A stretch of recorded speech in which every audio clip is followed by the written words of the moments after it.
Hello everyone, welcome to परचम। This is your mentor आरजू कक्कड़। इस particular session में हम 15 से 21 ऑफ जनवरी यानी कि पिछले हफ्ते जो भी करंट अफेयर्स न्यूज में रहे हैं उसका एक कंपाइलेशन लास्ट वीक का थर्ड वीक का हम करेंगे।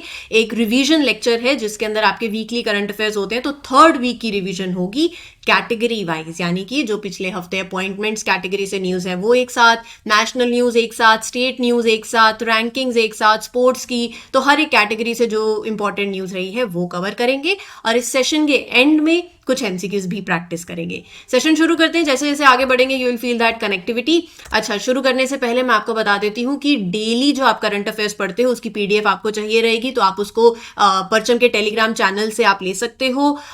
अब डेली तो बहुत होता जाएगा, तो जैसे ये वीकली है, मंथली करंट अफेयर मैगजीन है, तो वो भी आप perchamclasses.in से रेफर कर सकते हो। पीडीएफ से पढ़ना आसान रहता है। आई वुड से कि आप पीडीएफ सब्सक्रिप्शन ले लीजिए जिसमें जनवरी से दिसंबर 2024 का ये करंट अफेयर पीडीएफ सब्सक्रिप्शन है। परचम ऐप पर आपको मिल जाएगा सारे डेली का PDF, weekly PDF, monthly, 6 monthly, yearly, जितने भी यूट्यूब करंट अफेयर के पीडीएफ सारे आपको यहाँ पर मिल जाते हैं पूरे साल के।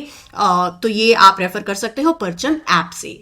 साथ ही साथ perchamclasses.in वेबसाइट से या फिर ऐप, दोनों से आप इस अगर चाहें तो ये करंट अफेयर्स की ईयर बुक यानी कि 2023 के जनवरी से दिसंबर पिछले साल के करंट अफेयर्स इंपॉर्टेंट हैं पूरे साल के, अगर आप 2024 का अटेम्प्ट देना चाह रहे हैं कोई भी एग्जाम के लिए, क्योंकि ये पिछले साल के करंट अफेयर्स तो पूछे जाएंगे। तो अगर आप सारे करंट अफेयर्स पढ़ना चाहते हो एक साथ, तो ई बुक लॉन्च हो चुकी है ऐप से भी, या फिर आप साइट से perchamclasses.in से इसको रेफर कर सकते हो। पूरे करंट अफेयर्स की कवरेज आपको यहाँ पर मिलेगी। स्टिल कोई डाउट हो तो डोंट वरी, आप इस नंबर पे कांटेक्ट कर लेना। व्हाट्सएप नंबर भी है, ईमेल आईडी भी है। सो परचम हेल्पलाइन है, कोई भी डाउट हो, कोई भी क्वेरी हो, सब रिजॉल्व हो जाएगा यहाँ पर। ठीक है, चलो शुरू करते हैं। फिर हम पहले देखते हैं कि पिछले हफ्ते क्या कुछ इंपॉर्टेंट डेज रहे हैं।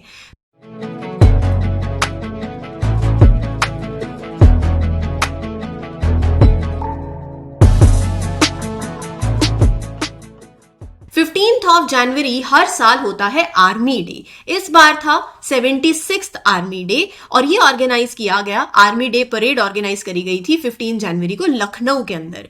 इंडियन आर्मी ने कहा कि हम 2024 को ऑब्जर्व करेंगे क्या, as year of technology absorption.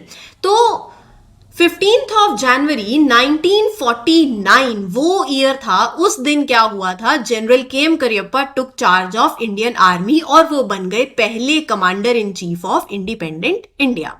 फिर आया 16 जनवरी। 16 जनवरी को होता है नेशनल स्टार्टअप डे। 2022 में प्राइम मिनिस्टर ने अनाउंस किया था इस दिन को, और फिर उसके बाद से हर साल स्टार्टअप डे ऑब्जर्व किया जाता है। किस लिए होता है, स्टार्टअप्स, बिजनेसेस को एनकरेज करने के लिए, उनको प्रमोट करने के लिए, right. Then we have 19th January. 19th जनवरी को होता है एनडीआरएफ रेजिंग डे। ये 19th जनवरी को 19th ही था, 19th एडिशन आप बोल सकते हो, 19th national disaster response force raising day. National disaster response force कब फॉर्म हुई, 2006 में। कौन से एक्ट के चलते, डिजास्टर मैनेजमेंट एक्ट के चलते। ये फंक्शन करती है under which ministry, home affairs ministry. Director general कौन है, अतुल करवाल।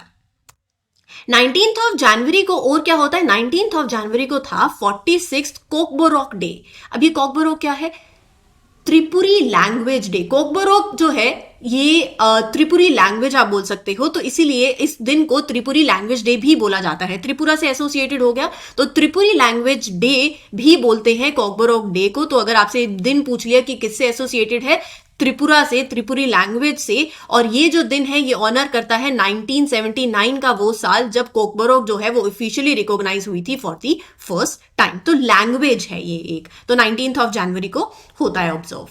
हमारे प्राइम मिनिस्टर ने श्री गुरु गोबिंद सिंह जी को उनके प्रकाश उत्सव पर श्रद्धांजलि अर्पित की। गुरु गोबिंद सिंह जी 10th सिख गुरु थे। 22nd of December 1666 he was born. कहां पर, पटना साहिब बिहार के अंदर। बिफोर हिज पासिंग 1708 में उन्होंने डिक्लेयर किया गुरु ग्रंथ साहिब को द सैक्रेड सिख स्क्रिप्चर। अगर मैं गुरु गोबिंद सिंह जी की बात करूं तो उन्होंने 1699 के अंदर फाउंड किया था क्या, खालसा पंथ, राइट। और साथ ही साथ उन्होंने इंट्रोड्यूस किया 5K के 5K क्या क्या है, केश, कंगा, किरपान, कचेरा और कड़ा, ब्रेसलेट जो होता है, ठीक है। चलिए, अच्छा, आगे बढ़ने से पहले मैं आपको बता देती हूँ, अगर आप टारगेट कर रहे हो 2024 को फॉर योर एसएससी, तो एसएससी जनरल अवेयरनेस के लिए आपके पास ये बैच आ चुका है, ये कोर्स आई वुड से, जिसके अंदर polity, economy, history, science, geography, static, GK, सारे सब्जेक्ट्स को इन डिटेल कॉम्प्रिहेंसिव तरीके से कवर करवाया जाएगा। इस कोर्स के अंदर आपको रिकॉर्डेड लेक्चर्स मिलेंगे, पीडीएफ भी होंगी डाउनलोडेबल फॉर्मेट के अंदर, लाइव प्रॉब्लम सॉल्विंग सेशंस होंगे, कोई भी डाउट हो लाइव सेशन होंगे, आप पूछ सकते हो, डिटेल प्रीवियस ईयर क्वेश्चंस की डिस्कशन होगी, 10 मॉक पेपर्स भी आपको दिए जाएंगे। तो आप इस पर्टिकुलर कोर्स को रेफर कर सकते हो फॉर योर अपकमिंग प्रिपरेशन। चलिए, अब चलते हैं फेस्टिवल्स और फेयर्स देख लेते हैं पिछले हफ्ते जो जो न्यूज में रहे हैं। Festivals of harvest, Makar Sankranti, Pongal, Uttarayan, Magh Bihu, इनको सेलिब्रेट किया गया in different parts of the country. Makar Sankranti एक सिग्निफिकेंट फेस्टिवल है इंडिया के अंदर, जो कि विंटर की कंक्लूजन को सिग्नल करता है एंड ऑनर्स सन गॉड। तो बेसिकली ना, यहाँ पर हिंदू मान्यता है, जो हिंदू बिलीफ है उसके अकॉर्डिंग सन जो है वो मूव करेगा फ्रॉम धनु राशि टू मकर राशि ड्यूरिंग मकर संक्रांति, राइट। और अलग अलग स्टेट्स में अलग अलग नाम से संक्रांति फेस्टिवल ऑब्जर्व किया जाता है। तो ये आपके पास लिस्ट है सारी, क्योंकि यहाँ पर सवाल बन सकता है, अच्छा ये स्टेट है, ये फेस्टिवल कौन से स्टेट से जुड़ा हुआ है। जैसे उत्तरायण जो है गुजरात और यूपी से जुड़ा हुआ है, माघ बिहू असम से जुड़ा हुआ है, पोंगल तमिलनाडु से, तो नाम अलग अलग है। तो इसलिए ये नाम सारे के सारे आपके पास हैं, इनको याद कर लेना, लिस्ट पूरी आपको दे दी गई है। फिर उसके बाद डिस्कस करते हैं 76 धनु यात्रा फेस्टिवल। धनु यात्रा फेस्टिवल जो है ना, ये मार्क करता है अच्छाई की बुराई के ऊपर जीत, और ये festival came into existence in Bargarh in 1947-48। ये सेलिब्रेट किया गया जब कंट्री की इंडिपेंडेंस जो हो गई है ना, अच्छाई की जीत हो गई बुराई के ऊपर। So as a part of celebration it came into existence. हर साल ये होता है and it is a world famous 11 day long Bargarh Dhanu Yatra. Orissa के अंदर ये हुई 15 से 25 जनवरी अभी तक ये चलेगी। एंड ये जो फेस्टिवल है, इसमें क्या होता है, कृष्ण लीला पे ये बेस्ड है, जिसके अंदर जो माइथोलॉजिकल स्टोरी है कृष्णा की और कंस के साथ, तो ये यहाँ पर शोकेस करी जाती है। और इसको, इस फेस्टिवल को कंसीडर किया जाता है world's largest open air theatrical festival. इसका मेंशन भी है Guinness book of world record के अंदर। और साथ ही साथ department of culture government of India ने अकॉर्ड किया नेशनल फेस्टिवल स्टेटस भी दिया टू धनु यात्रा इन नवंबर 2014। सो 2014 के अंदर इस फेस्टिवल को नेशनल फेस्टिवल का स्टेटस भी मिला। बुक्स एंड ऑथर्स पे चलते हैं, तो यहां पर एक बुक देख लीजिए, Gandhi a life in 3 campaigns. ये बुक लॉन्च करी किसने, ये बुक लिखी गई बाय एमजे अकबर। और यहां पर जो गांधी जी की जिंदगी में जो लाइफ रही, उनकी जो स्ट्रगल्स उन्होंने किए, पर्टिकुलरली 3 मास कैंपेन्स को फोकस कर रखा है, national non cooperation movement, salt Satyagraha और क्विट इंडिया मूवमेंट को। ठीक है, अगली बुक जो है वो है an uncommon love the early life of Sudha and Narayana Murthy. ये बुक रिलीज करी गई, ऑथर्ड बाय चित्रा बनर्जी देवकरुणी। तो ये जो बुक है, ये को फाउंडर जो है इन्फोसिस के एक रिस्पेक्टेड कपल, सबने इनको सुना होगा। So this book offers an intimate view into the lifes of this couple, Sudha Murthy and Narayana Murthy ji. तो उन पे ये बुक है। वाइस प्रेसिडेंट जगदीप धनखड़ जी ने रिलीज करी है एक बुक, और बुक का नाम क्या है, fertilising the future, Bharat march towards fertiliser self sufficiency. किसने रिलीज करी, वाइस प्रेसिडेंट जगदीप धनखड़ जी ने। और यहां पर ये बुक लिखी गई by chemicals and fertilisers minister doctor Mansukh Mandaviya. और हिंदी वर्जन जो है इस बुक का, वो भी आप ध्यान में रख लीजिए, उर्वरक आत्मनिर्भरता की राह। तो यहां पर ये बुक बताती है कि किस तरीके से जो हमारी जर्नी रही है, इंडिया सेल्फ रिलायंट जो होता जा रहा है, और ये पूरी जो जर्नी रही है फर्टिलाइजर सेक्टर के अंदर प्राइम मिनिस्टर नरेंद्र मोदी जी के लीडरशिप टाइम में, ये पूरा रेवोल्यूशनरी चेंज जो आया है टिल डेट, उसको ये बुक दर्शाती है। ठीक है, अब चलते हैं अपॉइंटमेंट्स पे, अब ऑबिचुरीज और अवार्ड्स। तो यहां पर ऋतिक रोशन के फैन खुश हो जाइए, क्योंकि RuPay prime volleyball league PVL ने अपॉइंट किया है ऋतिक रोशन को एज द ब्रांड एम्बेसडर। फिर उसके बाद ये आप जिनकी तस्वीर देख रहे हैं, ये है वाइस एडमिरल एएन प्रमोद। इन्हें अपॉइंट किया गया है as director general naval operations. ठीक है, फेमस नोटेड उर्दू पोएट रहे हैं, इनका नाम है मुनावर राना। ही पास्ड अवे रिसेंटली। 2014 में इन्हें ऑनर किया गया था विद साहित्य अकादमी अवार्ड इनकी पोएम के लिए, दैट इज शहदाबा। लेकिन जो ये अवार्ड इन्हें दिया गया था ये इन्होंने वापस कर दिया था बेस्ड ऑन कुछ सर्टेन रीजंस रहे हैं। इन्होंने बोला कि उस टाइम पे ही वाज एलिजिंग कि there is intolerance in the country, सबको साथ में लेकर नहीं चला जाता, उसके चलते ये उन्होंने अवार्ड वापस कर दिया। ये सवाल नहीं आएगा, बट एटलीस्ट आपको नाम पता होना चाहिए और ये किससे जुड़े हुए हैं वो भी पता होना चाहिए, ठीक है। फिर अगला जो है वो है राष्ट्रीय विज्ञान पुरस्कार 2024, नाम से ही पता चल रहा है विज्ञान साइंस से जुड़ा हुआ है। तो गवर्नमेंट इनवाइट कर रही है नॉमिनेशंस फॉर राष्ट्रीय विज्ञान पुरस्कार। विज्ञान तो कौन सी फील्ड के लिए? Science, technology and innovation. ये अवार्ड अनाउंस करे जाएंगे 11 मई, उस दिन होता है नेशनल टेक्नोलॉजी डे। और ये जो अवार्ड सेरेमनी है ना for all the categories of award, वो होगी कब? 23 अगस्त। उस दिन क्या होता है? National space day. अब जब मैं बात कर रही हूं कैटेगरीज की, तो ये 4 कैटेगरीज हैं। टोटल कितने अवार्ड दिए जाएंगे? 56 अवार्ड दिए जाएंगे 13 डोमेन्स के अंदर, under 4 categories. Vigyan Ratna, life time achievement in science and technology. Vigyan Shri एक कैटेगरी है जिन्होंने कंट्रीब्यूशन दिखाया हो साइंस एंड टेक्नोलॉजी में। विज्ञान युवा Shanti Swarup Bhatnagar award young scientist को दिया जाएगा जिन्होंने एक्सेप्शनल कंट्रीब्यूशन दिखाया हो साइंस एंड टेक्नोलॉजी में। विज्ञान टीम अवार्ड, तो ये टीम को दिया जाएगा, 3 या 3 से ज्यादा की टीम हो, साइंटिस्ट की, रिसर्चर्स की, इनोवेटर्स की इन साइंस एंड टेक्नोलॉजी। ये अवार्ड जो है is being coordinated by CSIR under which ministry of science and technology। तो साइंस के अवार्ड्स हैं तो साइंस एंड टेक्नोलॉजी मिनिस्ट्री, ठीक है। आगे चलते हैं Emmy awards 2024। 75th prime time Emmy awards were held, कहां पर? Peacock theatre in Los Angeles. Category ये रही, जो जीते वो ये रहे। ड्रामा सीरीज में सक्सेशन, कॉमेडी सीरीज में द बियर, एंथोलॉजी सीरीज के अंदर बीफ, रियलिटी कॉम्पिटिशन प्रोग्राम में द अमेजिंग रेस और टॉक सीरीज के अंदर the daily show with Trevor नोआ। तो लिस्ट है, याद कर लीजिए। फीफा फुटबॉल अवार्ड 23 में बेस्ट मेंस प्लेयर अवार्ड किसे मिला है? लियोनेल मेसी अर्जेंटीना से। और FIFA best women football player award किसे मिला है? एटाना बोनमाटी, फुटबॉल के लिए best women football player. Assam Vaibhav award 2024, ये असम की सरकार जो है देती है ये अवार्ड, ये उनके स्टेट का हाईएस्ट सिविलियन ऑनर है और it will be conferred to member of parliament and former chief justice of India CJI Ranjan Gogoi ji को। रही बात, ये तो था असम वैभव अवार्ड। असम सौरभ अवार्ड है जो कि 4 पर्सनालिटीज जो है उनको दिया गया, जॉइंट विनर्स होंगे। और साथ ही साथ असम गौरव अवार्ड जो है ये 3rd हाईएस्ट उनका स्टेट ऑनर है। 17 एमिनेंट सिटीजन जो है वो ये अवार्ड लेंगे। आप इतना ध्यान में रख लीजिए कि असम वैभव अवार्ड के लिए किसे दिया जाएगा, ठीक है। प्रधानमंत्री राष्ट्रीय बाल पुरस्कार 2024। बाल पुरस्कार तो बच्चे जो हैं, कौन सी एज ग्रुप के? 5 से 18 साल तक के बच्चे जो हैं उन्हें यह अवार्ड दिया जाएगा जिन्होंने एक्सीलेंट शो करी हो इन 6 कैटेगरीज। तो यहां पर 9 बॉयज एंड 10 गर्ल्स जो है वो अवार्डीज होंगी। कल ये अवार्ड दिया जाएगा, मतलब 22 जनवरी आज ही है, तो ये दिया जाएगा। President of India Shrimati Droupadi Murmu जो है वो ये प्रधानमंत्री राष्ट्रीय बाल पुरस्कार 2024 के अवार्ड जो है वो देंगी to 19 exceptional childrens in an award ceremony जो होगी विज्ञान भवन, ठीक है। चलिए आगे चलते हैं। 4th विंग्स इंडिया अवार्ड 2024, यहां पर बैंगलोर और दिल्ली एयरपोर्ट ने best airport award civil aviation sector के अंदर इन्हें मिला है। यह अवार्ड प्रेजेंट किए गए by union civil aviation minister, नाम क्या है? ज्योतिरादित्य सिंधिया। और साथ ही साथ एक और आपके पास अवार्ड की लिस्ट आ गई।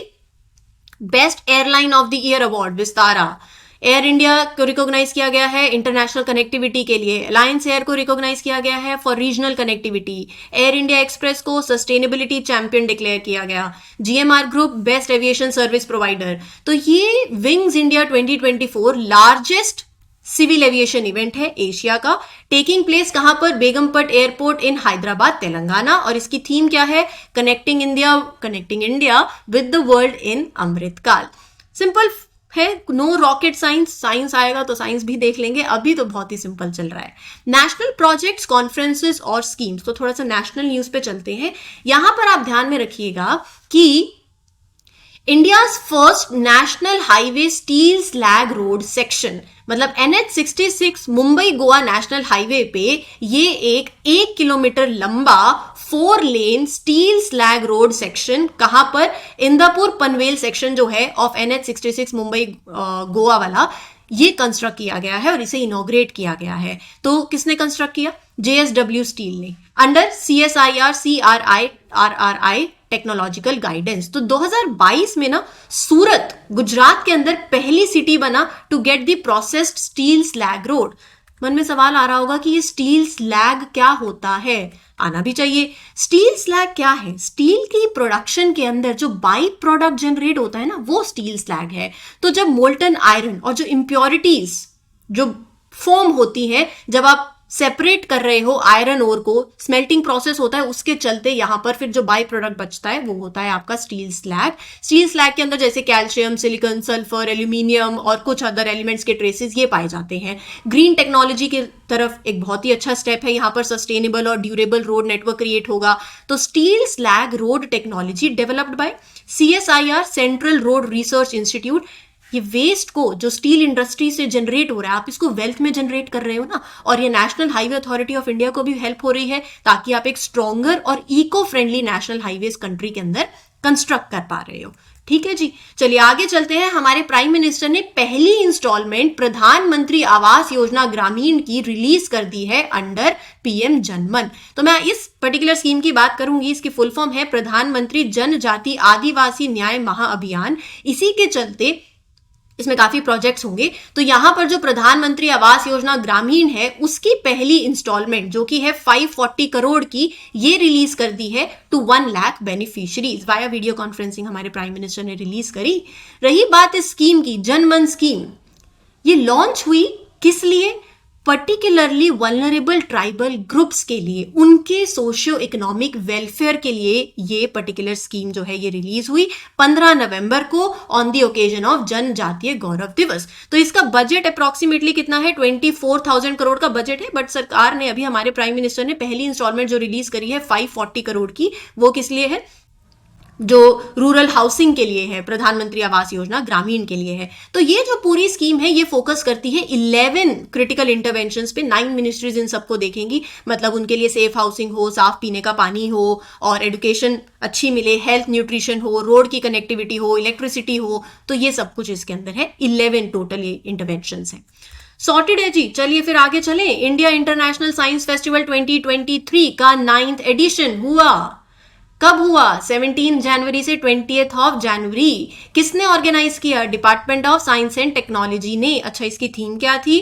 Science and technology public outreach in Amritkaal. Host किसने किया? कहां हुआ? Regional centre for biotechnology translational health science and technology institute. कहां पर लोकेटेड है? फरीदाबाद। तो वहां ये होस्ट किया गया science festival. Largest science festival है जिसके अंदर अलग अलग सोसाइटी के सेगमेंट्स जो है इट कनेक्टेड सबको साथ में लेकर है। और यहाँ पर 22 दूसरी कंट्रीज की भी पार्टिसिपेशन देखने को मिली। US, जापान, जर्मनी, ऑस्ट्रेलिया और भी काफी कंट्रीज रही हैं। और 2015 से होता आ रहा है। ठीक है। 12th general assembly of Asian Buddhist conference for piece किसने इनॉग्रेट करी? हमारे वाइस प्रेसिडेंट ने। कहां पर? न्यू दिल्ली के अंदर। और इसकी थीम क्या थी? ABCP the Buddhist voice of global south. चलिए आगे चलते हैं। हमारे प्राइम मिनिस्टर ने रिलीज करे हैं commemorative postage stamps on Ram temple Ayodhya में। तो 18 जनवरी को हमारे प्राइम मिनिस्टर ने रिलीज करे ये postage stamps on the Ram temple of Ayodhya. और साथ ही साथ उन्होंने रिलीज करी अ बुक ऑफ स्टैम्प्स, जिसके अंदर देखो बाकी जो दूसरी भी कंट्रीज हैं उन्होंने भी जो स्टैम्प्स रिलीज करे, तो वहां पर एक बुक ऑफ स्टैम्प्स लाई गई और वो भी dedicated to lord Ram, that is issued by other countries. So अलग अलग कंट्रीज ने लेकर आए और यहां पर हमारे प्राइम मिनिस्टर ने उसको भी रिलीज किया। अब इन स्टैम्प्स में क्या है? द कंपोनेंट्स वो आपको पता होने चाहिए ऑफ द डिजाइन। वो क्या क्या इंक्लूड करते हैं? राम टेम्पल, चौपाई, मंगल भवन अमंगलहारी, the sun, Saryu river and sculptures in and around the temples. तो ये आपको पता होना चाहिए, यहां से ऑप्शन बन सकता है। ठीक है, that is also important.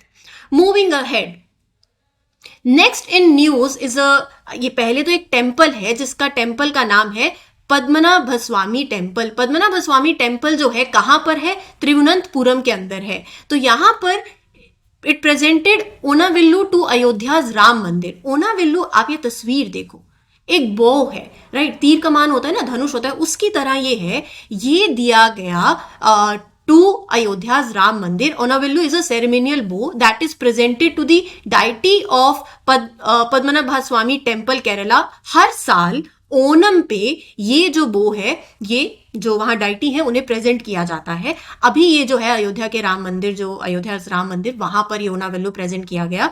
And this is handicrafted by Vilayil Veedu family in Thiruvananthapuram. आप इसके अंदर देखोगे ना तो यहाँ पर जो विष्णु के जो 10 अवतार हैं वो इसके अंदर डिपिक्टेड हैं।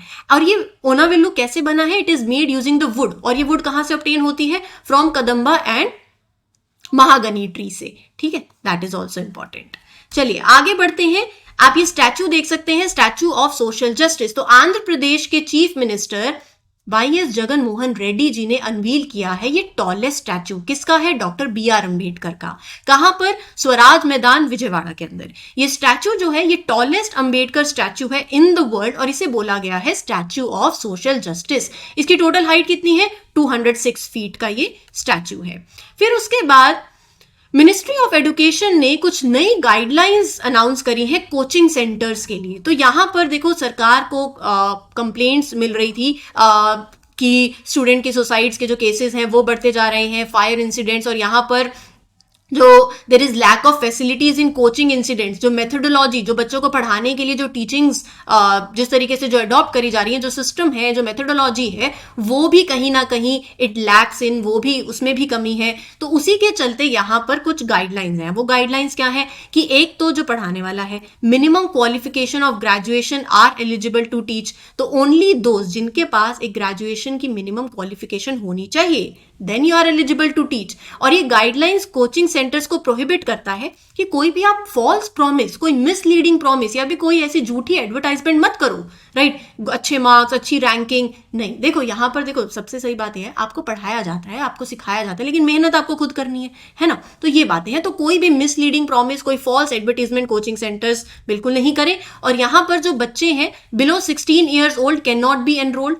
16 साल से नीचे वाले बच्चों के एनरोलमेंट नहीं। Second, student enrolment is allowed only after completing the secondary school examination. और कोचिंग सेंटर्स को यह भी मैंडेट किया गया है कि काउंसलिंग सिस्टम होना चाहिए as per the guidelines. Tuition fees जो हो इतनी हो कि फेयर हो, रीजनेबल हो, and receipts must be made available. बिल्कुल है।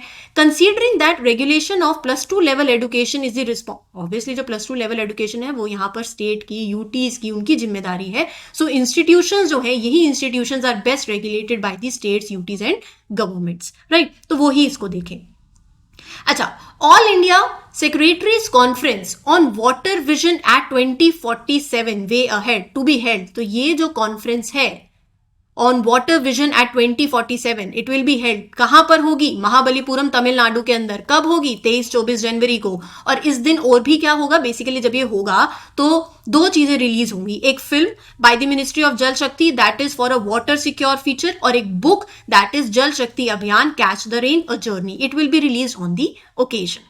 ठीक है जी, नेशनल वाली न्यूज खत्म। प्रोजेक्ट्स जो नेशनल न्यूज से जुड़े हुए थे हो गए। अब चलते हैं जो स्टेट से जुड़ी हुई स्कीम्स और प्रोजेक्ट्स हैं। बहुत ही सुंदर सी ऐसे डार्क स्काई लग रहा है ना। तो ये डार्क स्काई कब होगा? जब कोई पॉल्यूशन नहीं हो। कौन सा पॉल्यूशन? Light pollution. कोई आप आर्टिफिशियल लाइट अगर नहीं दे तो ये जो स्काई है ये डार्क स्काई है। तो महाराष्ट्र पेंच टाइगर रिजर्व जो है India's first dark sky park. तो यहां पर इसके बारे में पढ़ते हैं। जो मैंने आपको बताया ना, ये इसका कॉन्टेक्स्ट आप समझो। पेंच टाइगर रिजर्व महाराष्ट्र और एमपी में पड़ता है। कुछ पार्ट महाराष्ट्र में पड़ता है, कुछ एमपी में पड़ता है। तो यहां जो महाराष्ट्र है, it has been Pench tiger reserve in Maharashtra, it has been marked as India's first dark sky park. तो इंडिया का पहला dark sky park Pench tiger reserve, and Asia का 5th। तो यहां पर it is for protecting dark sky. बोले तो dark sky का मतलब क्या है, जो मैं आपको बता रही हूं। देखो, एक ऐसा एरिया हो गया जो कि जो एस्ट्रोनॉमी एंथुजियास्ट है उनके लिए बहुत अच्छा हो गया। Clearer view of stars, planet, celestial bodies आपको देखने को मिलेंगी। तो ये जो डार्क स्काई है, यहां पर ऐसा नाइट स्काई आप उसकी क्वालिटी मेंटेन कर रहे हो। कैसे कर रहे हो? लाइट पॉल्यूशन को मिनिमाइज करके। एक्सेसिव आर्टिफिशियल लाइट जो है, जो इंटरफेयर करे with the natural darkness of the night sky, वो नहीं होगी यहां पर। तो लाइट पॉल्यूशन जब कम हो जाएगा तो ये बहुत आसान हो जाएगा to appreciate the beauty of night sky और you can observe। और ये जो एस्ट्रोनॉमी जो एंथुजियास्ट है उनके लिए भी आसान हो जाएगा ये, राइट? एक ऐसी फैसिलिटी होगी that is ideal for them. So यहां पर India first dark sky reserve is in Hanle dark sky reserve in Ladakh in the Changthang cold desert wildlife sanctuary. Right, तो ये डार्क स्काई रिजर्व है और जिसकी मैंने बात करी है वो है डार्क स्काई पार्क. अच्छा, तो यहां पर जब हम मैं पेंच टाइगर रिजर्व की बात कर रही हूं तो ये रहा अपना पेंच टाइगर रिजर्व, मध्य प्रदेश और महाराष्ट्र में पड़ता है. और the fictional works of Rudyard Kipling, वो मोगली, वो यहीं से ही है. Jungle book and the second jungle book they are set in this particular region only. तो ये जो रीजन है it was an integral part of the fictional world that was created by Rudyard Kipling in these works. Mowgli यहीं से ही था, इसी reason का ही. ठीक है, तो ये नाम ध्यान में रखना. आगे चलते हैं. हमारे प्राइम मिनिस्टर ने इनॉग्रेट किया है new campus of national academy of customs indirect taxes and narcotics. कहां पर ये पहले तो ये कैंपस इनॉग्रेट हुआ है आंध्र प्रदेश के अंदर. ये कैंपस क्या है? वर्ल्ड क्लास ट्रेनिंग इंस्टीट्यूट है जो कि जो ऑफिशियल्स हैं of Indian revenue services, central allied services, state governments and partner Nations के, तो यहां पर उन्हें वर्ल्ड क्लास ट्रेनिंग दी जाएगी. तो ये एपेक्स इंस्टीट्यूशन जो है, दो फील्ड्स हैं, ये दोनों फील्ड्स आपको ध्यान में रखनी है. ये जो इंस्टीट्यूशन है इसका प्राइमरी पर्पस क्या है? ये दो एरियाज, एक है अपना indirect taxation and narcotics control administration. इसके अंदर कैपेसिटी बिल्डिंग, इसके अंदर ट्रेनिंग. ठीक है, चलिए आगे बढ़ते हैं. तेलंगाना ने एक एग्रीमेंट साइन किया है. किसके साथ किया है? With WEF, economic forum, world economic forum, for setting up C4IR इन हैदराबाद. तो वर्ल्ड इकोनॉमिक फोरम के साथ तेलंगाना ने एक एग्रीमेंट साइन किया है. किस लिए किया है? To set up centre for fourth industrial revolution. Hyderabad के अंदर ये होगा. तो chief minister A. Revanth Reddy और वर्ल्ड इकोनॉमिक फोरम के president Borge Brende, they entered into the agreement during this event जो कि हुआ इन डेवोस, स्विट्जरलैंड के अंदर. और ये शेड्यूल टू लॉन्च, ये जो पूरा जिसकी मैं बात कर रही हूँ ना, C4IR, this centre for fourth industrial revolution, it is schedule to launch on 28 February, जब होगा बायो एशिया 2024 कॉन्फ्रेंस. तो बेसिकली ये एग्रीमेंट जो है लाइफ साइंस सेक्टर के अंदर और अच्छी टेक्नोलॉजी जो है उसको देने के लिए और यहाँ पर और एडवांसेस हुए सेक्टर में, उसके लिए है. Jagannath temple heritage corridor at Puri in Odisha open for public के लिए अब ये जनता के लिए खुल गया है. ओडिशा के पुरी में जगन्नाथ मंदिर हेरिटेज कॉरिडोर. तो आप ये देख सकते हो, Jagannath temple heritage corridor, Shri मंदिर परिक्रमा प्रकल्प, जैसे जो परिक्रमा करते हैं ना, तो उसके लिए यहाँ पर ये पूरा 800 करोड़ लगे और ये इनॉग्रेट हो गया है. इसी के साथ साथ मैं अगर बात करूं पुरी हेरिटेज कॉरिडोर प्रोजेक्ट की, इस प्रोजेक्ट का पर्पस क्या है? इस प्रोजेक्ट का पर्पस है, जो पुरी है, होली टाउन है, उसको ट्रांसफॉर्म करना into an international place of heritage. तो ये जो पूरा प्रोजेक्ट है ये 3700 करोड़ का प्रोजेक्ट है. राइट, वो अलग है जिसकी मैं बात कर रही हूँ. ओवरऑल प्रोजेक्ट के अंदर सब कुछ आता है. Redevelopment of Shri Mandir reception centre, Shri Setu, Jagannath cultural centre, Puri lake, पूरा इसके अंदर काफी सब प्रोजेक्ट्स हैं, सबकी रीडेवलपमेंट की बात है. और ये जो प्रोजेक्ट है ये पार्ट है किसका? Of augmentation of basic amenities and development of heritage and architecture scheme का ये पार्ट है. ये नंबर ध्यान में रखिएगा.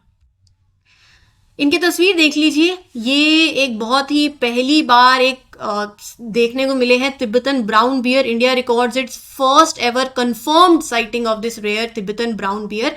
साइंटिफिक नेम इनका है उर्सस एरोक्टस प्रूनियोसिस और ये आपको नॉर्थ सिक्किम के हाई एल्टीट्यूड पे ये देखने को मिला है. IUCN स्टेटस एंडेंजर्ड कैटेगरी के अंदर है. आगे बढ़ते हैं. छत्तीसगढ़ ने किया है लॉन्च. क्या स्कीम का नाम? महतारी वंदना योजना. महतारी वंदना योजना कौन सी स्टेट लेकर आई? छत्तीसगढ़. इसके अंदर होगा क्या? इसके अंदर सरकार क्या देगी? Economic assistance. कितने की? 1000 रुपए की हर विमेन को हर महीने मिलेगी. तो टोटल फाइनेंशियल एड कितने की हो गई? 12,000 रुपीज की. कौन एलिजिबल है? Only married women from Chhattisgarh, वो एलिजिबल है. और एनुअल इनकम जो है बेनिफिशियरी की फैमिली की वो होनी चाहिए लेस देन 2.5 लाख रुपीज. जो विमेन है उनकी एज 23 से 60 ईयर्स ओल्ड होनी चाहिए. Widows, orphans, abandoned women can also benefit from the scheme, but basically it is only for the married women. Right, आगे चलते हैं. अब बात आती है ह्यूमन सेटलमेंट की, जो डिस्कवर हुआ एट कहां पर? वडनगर, गुजरात के अंदर. तो ह्यूमन सेटलमेंट की 800 BCE लेट वैदिक प्री बुद्धिस्ट महाजनपद, जब मैं बात कर रही हूं उस टाइम की, तो उस टाइम पे भी ह्यूमन सेटलमेंट थी. ये डिस्कवर हुआ है एंड दिस पूरी ये जो खोज की गई, it was conducted by a team of experts from IIT Kharagpur, the archaeological survey of India, physical research laboratory, JNU and Deccan college, right. तो यहां पर ये पाया गया कि जो डार्क एज है, डार्क एज बोले तो जब हड़प्पन सिविलाइजेशन, जब हड़प्पन कोलैप्स हुआ और उसके बाद अगर आप देखें तो ऐसा पहले कोई एविडेंस हमें था नहीं कि आयरन एज की अपीयरेंस और इंडस वैली का कोलैप्स, इसके बीच का जो टाइम फ्रेम है, इसको डार्क एज बोला गया था। अब ये एविडेंस आया है कि उस टाइम पर भी, उस एज में भी ह्यूमन सेटलमेंट थी, ठीक है। तो डार्क एज मैंने आपको बता दिया, the period between the collapse of Indus valley civilization and the appearance of iron age, ठीक है। इंटरनेशनल न्यूज पे चले, नेशनल हो गई, स्टेट हो गई, इंटरनेशनल, बस ये आपको नाम ध्यान में रखना है, लाई चिंगते, प्रेसिडेंट कहाँ के, ताइवान के, ठीक है। फिर उसके बाद एक और नाम ध्यान में रखेंगे, फेडरिक 10 कौन है, डेनमार्क के किंग बन गए हैं फेडरिक 10। फिर उसके बाद international Ayush conference, second international Ayush conference इनोग्रेट हुई, कहाँ हुई, दुबई में, दुबई के वर्ल्ड ट्रेड सेंटर के अंदर। किसने ऑर्गेनाइज करी, organise by science India forum and ministry of AYUSH. Ayurveda, Unani, homoeopathy, सिद्धि, तो यही तो है। जब बीमार हो जाओ, इम्यूनिटी स्ट्रांग हो, कोविड के टाइम पे क्या, काढ़ा पियो, हल्दी, काली मिर्च, गिलोय, तो यही आयुर्वेदा है। तो इंटरनेशनल आयुर्वेदा कॉन्फ्रेंस जो है वो इनोग्रेट हुई, दुबई में हुई 13 से 15 ऑफ जनवरी को।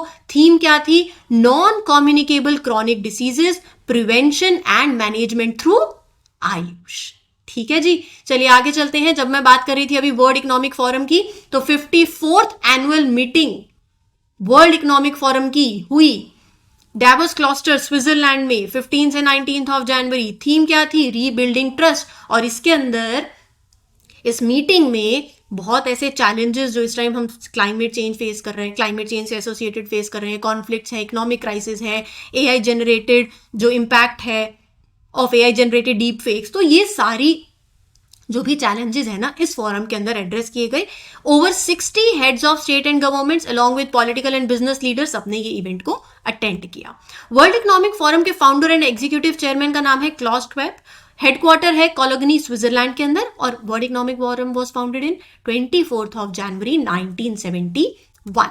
आगे चलते हैं। अगला ये है कि 300 मिलियन ईयर ओल्ड एक फॉसिलाइज रेप्टाइल स्किन मिली है, कहां पर, ओक्लामा केव, यूएस में है। तो ये रिजेंबल कर रही है विद दी मॉडर्न क्रोकोडाइल। तो रिसर्चर्स ने एक्सट्रैक्ट करी है ये fossil from N ancient cave system Oklahoma, ठीक है, Oklahoma. 19th NAM summit, non align movement, हम अलाइन नहीं होंगे, हम ना इधर ना उधर, राइट। तो जब एक टाइम था, एक तरफ अभी जैसे यूएस, मैं भी इसकी पूरी डिटेल बात करूँ, एक तरफ यूएस एक तरफ रशिया, आप किस तरफ जाओगे, कोई मेजर पावर ब्लॉक की तरफ आप जाओगे, नहीं, हम अलाइन नहीं होंगे किसी की भी तरफ, दैट इज NAM। तो 19th NAM summit under Uganda's leadership is being held. Theme क्या है, deepening cooperation for shared global affluence. It begins कहां पर, युगांडा में, कंपाला के अंदर। तो NAM जो है, non align movement, is a forum कितनी कंट्रीज का, 120 कंट्रीज का, that are not formally aligned with और against any major power bloc, right. Doctor S Jaishankar led the Indian delegation. NAM की बात करूं तो 1961 में ये बना इन बेलग्रेड, फॉर्मर यूगोस्लाविया बोला जाता था। सो इट वाज फॉर्म जब वर्ल्ड डिवाइड हो गया था, दो पावर ब्लॉक्स हो गई थी, एक तरफ यूएस, एक तरफ सोवियत यूनियन, और उस टाइम नाटो और Warsaw pact it was signing. तो तब ये आया नेशनल नॉन अलाइन मूवमेंट कि हम अलाइन नहीं होंगे, ना किसी के अगेंस्ट है ना किसी के साथ है, अंडर द लीडरशिप ऑफ हमारे प्राइम मिनिस्टर उस टाइम के Pandit Jawaharlal Nehru, president of Egypt Gamal Abdel Nasser, and president of Yugoslavia Josip Broz Tito, right. चलिए जी आगे चलते हैं। New classical language, Farsi as India's new classical language. Classical language की मैं बात करूंगी आपके साथ। गवर्नमेंट ऑफ इंडिया ने अपनी न्यू एजुकेशन पॉलिसी के तहत डिसाइड किया है क्या, फारसी जो है it will B one of the 9 classical languages. अभी देखो, अभी 6 है, बट 9 बोले तो 9 का मतलब यहां पर Pali and Prakrit along with Farsi, ये तीनों जो है वो ऐड होंगी। Farsi is also known as Persian, Indo Iranian language है, belonging to the Iranian branch of Indo Iranian languages. तो ये तीनों को ऐड करने की बात है। इंडिया रिकॉग्नाइज करता है 6 लैंग्वेजेस को एज क्लासिकल। तमिल को 2004 में, संस्कृत को 2005 में, कन्नड़ 2008 में, तेलुगु 2008 में, मलयालम 2013, उड़िया 2014। तो ना आपको ये टाइमलाइन भी पता होनी चाहिए कौन सी कब ऐड हुई, राइट। ऑर्डर, अब किसी भी लैंग्वेज को मैं कह रही हूँ क्लासिकल लैंग्वेज है, कोई क्राइटेरिया है, ऐसे ही थोड़ी आप उसको क्लासिकल लैंग्वेज कह दोगे। क्या क्राइटेरिया है? पहले तो क्लासिकल लैंग्वेज है, 1500 2000 ईयर्स पुरानी उसकी एक रिकॉर्डेड हिस्ट्री हो। दूसरा, उस लैंग्वेज में लिटरेचर हो, एंशियंट लिटरेचर हो, valuable heritage of ancient literature हो, और साथ ही साथ वो किसी और लैंग्वेज से नहीं आई हो, वो एक ओरिजिनल लिटरेरी ट्रेडिशन उसका हो, और आज के फ्रॉम मॉडर्न फॉर्म से it should be obviously distinctive, right, distinctness होनी चाहिए। अच्छा, इंडियन कॉन्स्टिट्यूशन की बात करूं तो अपना 8th शेड्यूल जो है ना इंडियन कॉन्स्टिट्यूशन का, वो लिस्ट करता है क्लासिकल लैंग्वेजेस 6 लैंग्वेजेस है, और ऑफिशियल लैंग्वेजेस कितनी है? 22 लैंग्वेजेस है। तो ये आपको पता होना चाहिए। 8th schedule deals with the language segment. Lambert Fisher glacier, world का लार्जेस्ट ग्लेशियर, कहाँ? एंटार्क्टिका के अंदर, स्पेस से भी विजिबल, वो शो कर रहा है the evidence of glacial activity. तो यहां पर ग्लेशियल एक्टिविटी का एविडेंस जो है वो देखने को मिला है। The Lambert glacier is one of the fastest moving ice streams in the world. तो यहां पर दिख रहा है ऐसे कि जो आइस स्ट्रीम्स हैं दे आर मूविंग। साथ में 2500 मीटर डीप ये है, and it constitutes 8% of the Arctic ice sheet, right. World का लार्जेस्ट ग्लेशियर एंटार्क्टिका के अंदर, नाम ध्यान में रखिएगा, लैम्बर्ट फिशर ग्लेशियर। स्पोर्ट्स पे चलते हैं। स्पोर्ट्स का ये है कि रियल मैड्रिड जीता अगेंस्ट बार्सिलोना, कहां पर? स्पेनिश सुपर कप के अंदर। तो ये एक एनुअल क्लब टूर्नामेंट है इन स्पेनिश फुटबॉल। तो ये हुआ कहां? रियाद, सऊदी अरेबिया के अंदर। बार्सिलोना एक बहुत ही सक्सेसफुल टीम है, अच्छे खासे कॉम्पिटिशंस जीती है विद 14 टाइटल्स, लेकिन इस बार बारी रियल मैड्रिड की थी। ठीक है जी, आगे चलते हैं। रमेश बाबू प्रज्ञानंदा, चेस के प्लेयर, उन्होंने सरपास किया विश्वनाथन आनंद को और बन गए हैं इंडिया के नंबर 1 चेस प्लेयर। कैसे बने?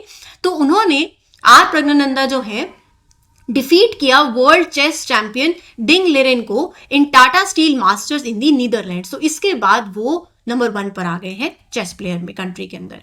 सुमित नागल टेनिस प्लेयर है, पहले ऐसे इंडियन मैन इन 35 ईयर्स जिन्होंने जो एक टॉप नॉच पोजीशन जिनकी है, एक सीडेड प्लेयर, नाम है अलेक्जेंडर बब्लिक ऑफ कजाकिस्तान, उनको डिफीट किया है, right. So becomes the first Indian man in 35 years to beat the seeded player at Australian open. ठीक है, इनका नाम ध्यान में रखिएगा, स्यू रेडफर्न, इंग्लैंड से है, first ICC appointed female neutral umpire in the bilateral series. तो she has been appointed first female neutral umpire by ICC international cricket council, और ये जो अपकमिंग ICC वुमेन चैंपियनशिप है वहां आपको ये शी विल ऑफिशिएट जो मैचेस होंगे T20 international between Australia and south Africa. Rohit Sharma tops the list of batters with most hundreds in T20 international. बहुत ही इंपॉर्टेंट न्यूज है, सवाल बन सकता है। इंडियन क्रिकेट टीम के कैप्टन रोहित शर्मा ने एक हिस्ट्री क्रिएट करी है, पहले बैट्समैन जिन्होंने 5 सेंचुरीज स्कोर करी हैं इन T20 इंटरनेशनल, और ये जो माइलस्टोन उन्होंने अचीव किया फाइनली वो 17 जनवरी को जो मैच हुआ 3rd T20 international match Afghanistan के अगेंस्ट बैंगलोर में, तब उन्होंने किया। और उन्होंने Surya Kumar Yadav, Australians Glenn Maxwell को सरपास करते हुए ही has taken this position, top list में आ गए हैं। एशियन शूटिंग चैंपियनशिप 2024 हुई राइफल पिस्टल में जकार्ता इंडोनेशिया में, और ये जो इवेंट है ये अपने आप में एक क्वालिफाइंग इवेंट भी होगा for the Paris 2024 Olympics for rifle and pistol shooters. India ने 26 मेडल जीते हैं और इंडिया ने 17 ओलंपिक कोटा, मतलब India have now secured this 17 Olympic Kota's in the shooting for Paris 2024, right. ये नाम है, आपसे पूछा जा सकता है कि ये स्पोर्ट्स पर्सन कौन से स्पोर्ट्स से एसोसिएटेड है, इतना आपको पता होना चाहिए। वरुण तोमर, ईशा सिंह, नैन्सी, अखिल शेरॉन, योगेश सिंह, तो पिस्टल से, राइफल से। तो बेसिकली ये स्पोर्ट्स पर्सन के नाम थोड़े से आप ध्यान में रख सकते हो, लिस्ट आपके पास है, आप इसको अच्छे से पढ़ सकते हो। ठीक है, चलो आगे चलते हैं। खेलो इंडिया यूथ गेम्स, इनका 6th एडिशन इनॉग्रेटेड कहां पर? तमिलनाडु के अंदर 19 से 31 जनवरी तक ये होगा। प्राइम मिनिस्टर ने इनॉग्रेट कर दिया है, ओपनिंग सेरेमनी हो गई एट जवाहरलाल नेहरू स्टेडियम चेन्नई के अंदर। पहली बार ऐसा हो रहा है कि ये जो गेम्स हैं साउथ इंडिया के अंदर खेले जा रहे हैं। चेन्नई, कोयम्बटूर, मदुरई, त्रिची के अंदर 4 ये वेन्यू सिटीज हैं। गेम का मैस्कॉट है वीरा मंगाई, रानी वेल्लू नाचियार जिन्हें Veera Mangai she is fondly known as Indian queen, जिन्होंने ब्रिटिश कॉलोनियल रूल के टाइम पे she waged a war, right. और लोगो जो है for the game, it is the figure of the poet Thiruvalluvar. ठीक है जी, साइंस एंड टेक्नोलॉजी पे चलते हैं, बहुत ही इजी है, इसमें भी सिंपल सिंपल चीजें आपको समझ आ जाएंगी। काऊ दिख रही होगी, इंडिया की शॉर्टेस्ट हम्ड कैटल ब्रीड है, नाम क्या है? पुंगनूर गाय। तो पुंगनूर काऊ नाम ध्यान में रखना है। इंडिया की shortest humped cattle breed, dwarf breed है। Chittoor district of Andhra Pradesh, Rayalaseema region, वहां पर it is native to. World की shortest humped cattle 70 to 90 centimetre tall and weight 115 to 200 kg का वेट है। ठीक है, अब चलते हैं इंडेक्स एंड रैंकिंग पे। नीति आयोग की एक रिपोर्ट होती है, पहले तो ये ध्यान में रखिए, रिपोर्ट है नीति आयोग की मल्टी डायमेंशनल पॉवर्टी इंडेक्स। अब findings of NITI Aayog discussion paper multi dimensional poverty in India since 2005-6, उसके बेसिस पे हमें यहाँ पर हमारे लिए डेटा इंपॉर्टेंट है। वो ये कह रहे हैं कि ओवरऑल मल्टी डायमेंशनल पॉवर्टी, गरीबी सिर्फ पैसे से नहीं होती है, गरीबी आप अच्छी हेल्थ हो, आपके पास अच्छी एजुकेशन हो, स्टैंडर्ड ऑफ लिविंग अच्छा हो, तो ये सारे मेजर्स जो है वो देखे जाते हैं जब आप मल्टी डायमेंशनल पॉवर्टी की बात करते हैं।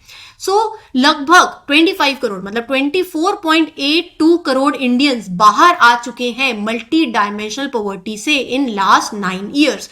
तो वो ये बोल रहे हैं, उन्होंने एस्टिमेट जो लिया है वो 2013-14 से 2022-23 का, 22-23 का। तो ओवरऑल मल्टी डायमेंशनल पॉवर्टी में रिडक्शन देखने को मिली है फ्रॉम 29.17% जो पहले थी, और वो गिर के आ गई है 11.28%।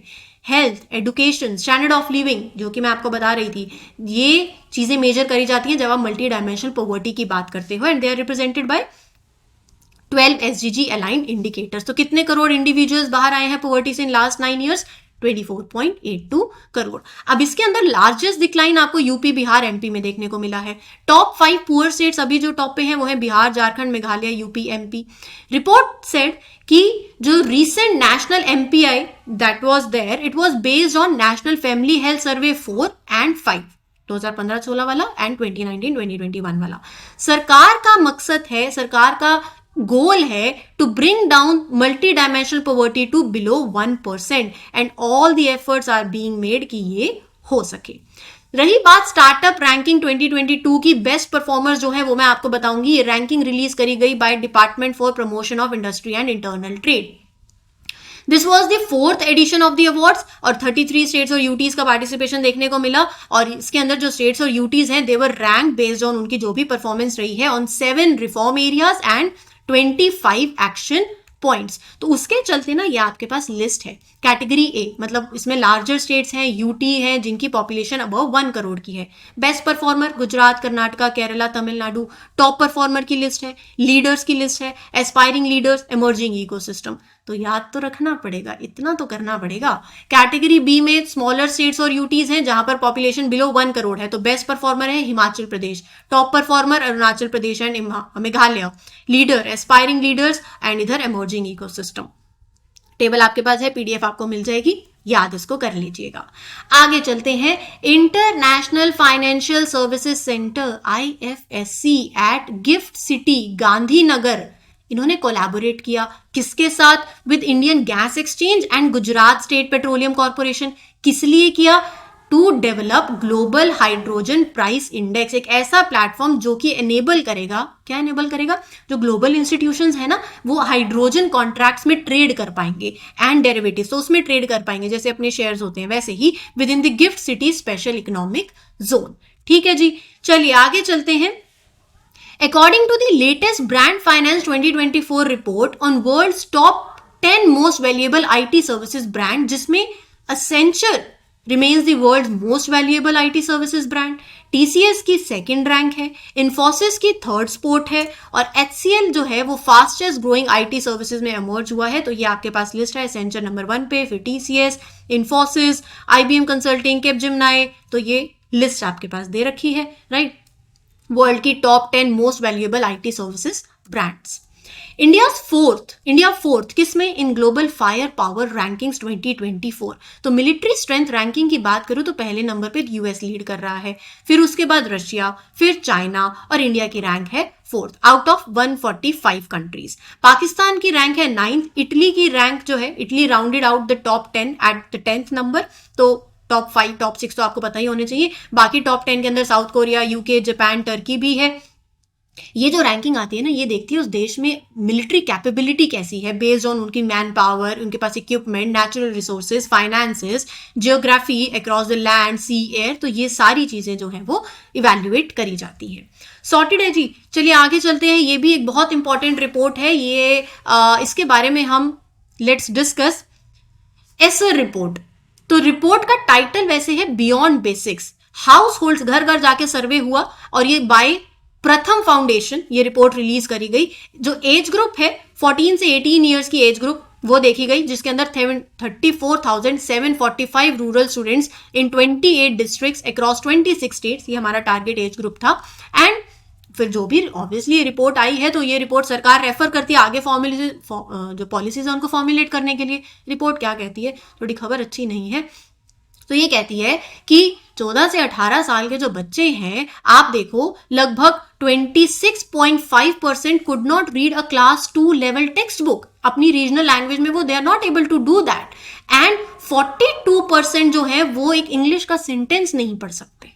और भी देखो, बेसिक मैथमेटिक जो है एक बहुत बड़ा चैलेंज हो गया है। 56% सर्वे के हिसाब से 56% बच्चा ऐसा है जो simple 3 digit bye 1 digit division problem नहीं सॉल्व कर सकता। 89% ऑफ दो सर्वेड स्मार्टफोन है इन द हाउस होल्ड और 92% को पता है हाउ टू यूज इट। तो ये क्या सिग्निफाई कर रहा है कि पैंडेमिक ईयर्स के बाद एक शिफ्ट देखने को मिला है एंड स्मार्टफोन यूज करना आ गया क्योंकि हम डिजिटल पढ़ने लग गए।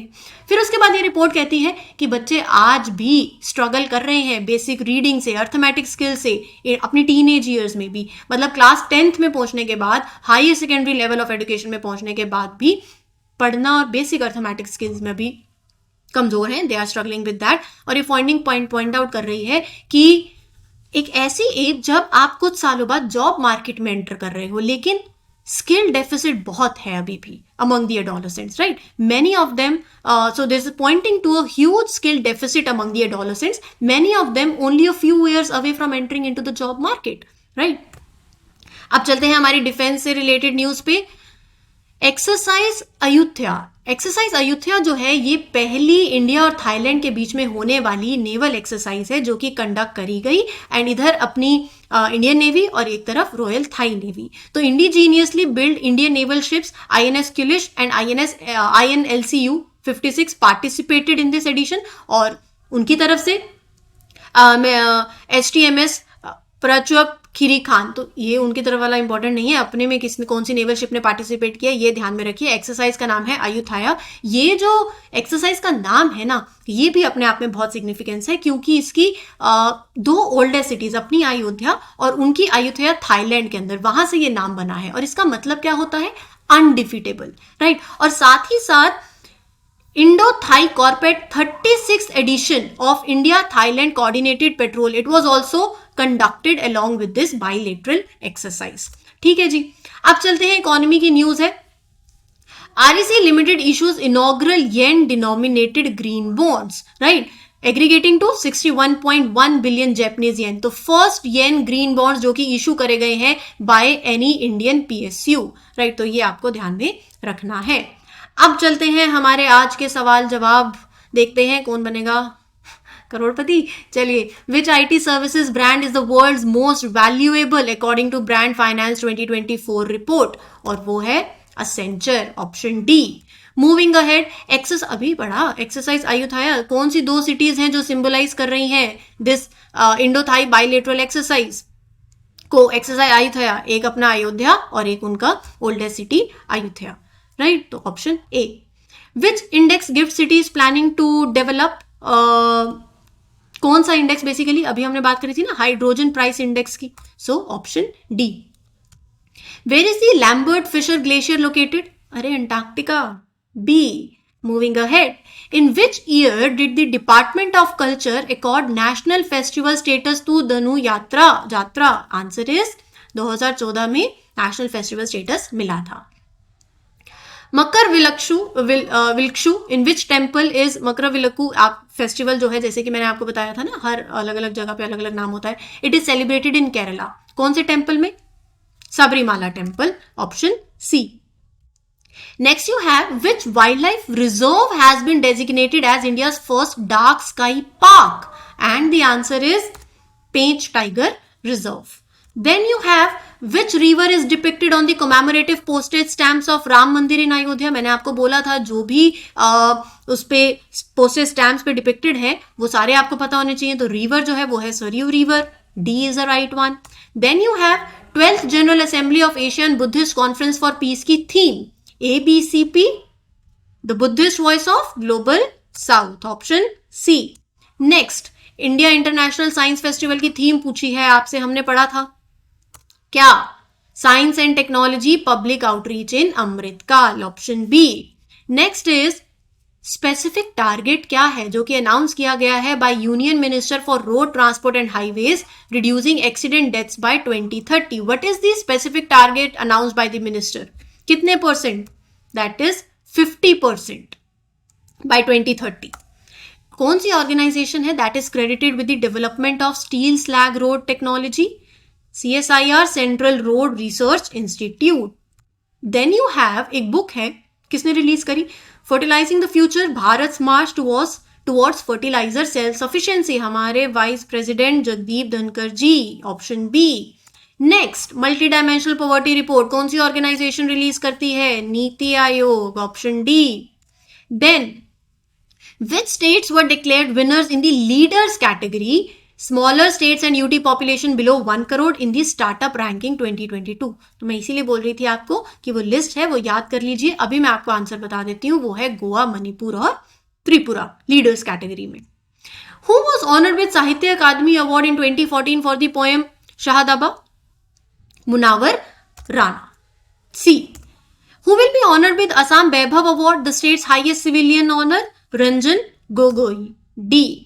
Next, Kokborok is the indigenous language of which state? पहला ही हमारा न्यूज आर्टिकल, पहली दूसरी यही थी, Tripura, option B. Which city hosted 76 army day parade in India? ये पहली थी, लखनऊ, ऑप्शन सी। चलिए, ऑन विच डे राष्ट्रीय विज्ञान पुरस्कार 2024 will be announced? National technology day. कब होता है नेशनल टेक्नोलॉजी डे? हमने पढ़ा है, मुझे कमेंट सेक्शन में बताना आप सब, ठीक है। Who has been recently appointed as director general naval operation? Vice admiral AN Pramod, ठीक है जी। Which ministry organise startup India innovation week? Ministry of commerce and industry. On which date is the celebration of the raising day of NDRF personnel observed? अभी तो जनवरी चल रहा है तो इतना तो हमें पता ही होगा, 19th of January। चलिए, which Indian chess player surpasses Viswanathan Anand to claim the title of India's number 1 chess player? Number 1 पे ही है रमेश बाबू प्रज्ञानंदा, ऑप्शन ए। अगला सवाल, against which team did Rohit Sharma score his 5th century in T20 internationals? पढ़ा था क्या? Afghanistan, option B.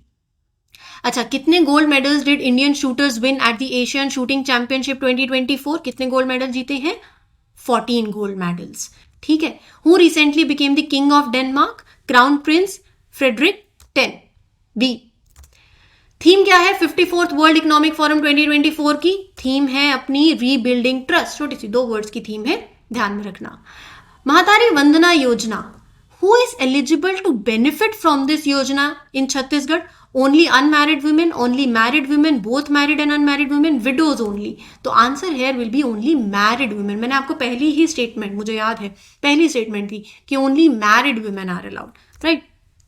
The traces of human settlement discovered in Vadnagar are contemporary to which historical period? Late Vedic, pre-Buddhist, Mahajanpat, option C. Telangana signed an agreement with which organization? किस लिए? To establish Center for 4th Industrial Revolution, अपना World Economic Forum, D। चलिए जी, IUCN status क्या है Tibetan brown bear का? Endangered, D। अच्छा, question of the day, what is the mascot for 6th edition of Khelo India games? 4 options आपके पास हैं, आप मुझे इसका आंसर बताएंगे कमेंट सेक्शन के अंदर। ये था आज का सेशन जिसमें हमने पिछले हफ्ते की पूरी रिवीजन कर ली है। उम्मीद करती हूँ आपको ये सेशन अच्छा लगा हो। If yes, please do let me no in the comment section, do share it with your friends also. और जो एक दो सवाल पूछे हैं, एक ये वाला भी है, एक सेशन के बीच में भी पूछा था, तो do let me know the answers in the comment section. This is your mentor Aarzoo Kakkar signing off. Happy learning everyone, all the best, take care, thank you.